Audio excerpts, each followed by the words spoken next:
सूर्य सकल शक्तिर आधार। नमस्कार, मु प्रदीप सोलार बी तरफ आपण मानक स्वागत जनाऊँ। 76तम साधारणतंत्र दिवस रे सारा ओडिशावासी आउ एक नुआ पदक्षेप नियंतु।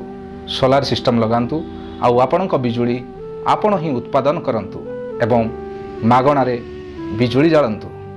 सरकारी सहायता प्रधानमंत्री सूर्यघर योजना मिलुथिबा ऋणर संपूर्ण फायदा उठांतु। केंद्र सरकार प्रति किलोवाट पई 30,000 टंका, अधिकतम 3 किलोवाट पई 78,000 टंका, राज्य सरकार प्रति किलोवाट पई 25,000 टंका एवं अधिकतम 3 किलोवाट पई 60,000 टंका रो संपूर्ण सब्सिडी एवं आपणक इलेक्ट्रिक बिल रे 25 वर्षर खर्च संचय करंतु। सोलार काहेकि?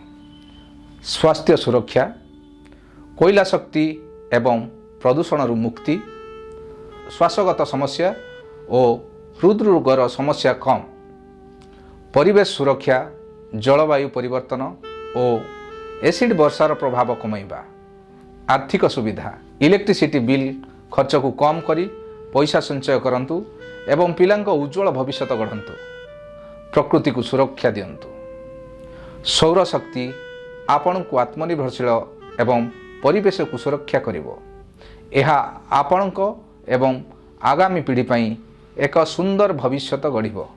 पूर्ण सेवा 5 वर्ष सेवा जुगाण, समग्र ओडिशा रे आम सेवा स्थापित, सठिक समय रे समस्त समस्यार समाधान आपणक घरे जोगेइबा। आपण आमको काहेकि चयन करिवे?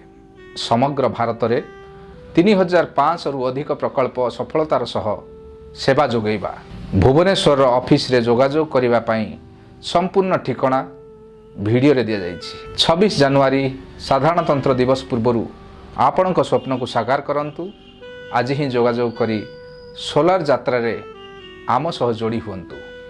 सोलार लगांतु, परिवेश को सबुज सुंदर करंतु एवं सुस्थ भविष्य गढ़ंतु। नमस्कार।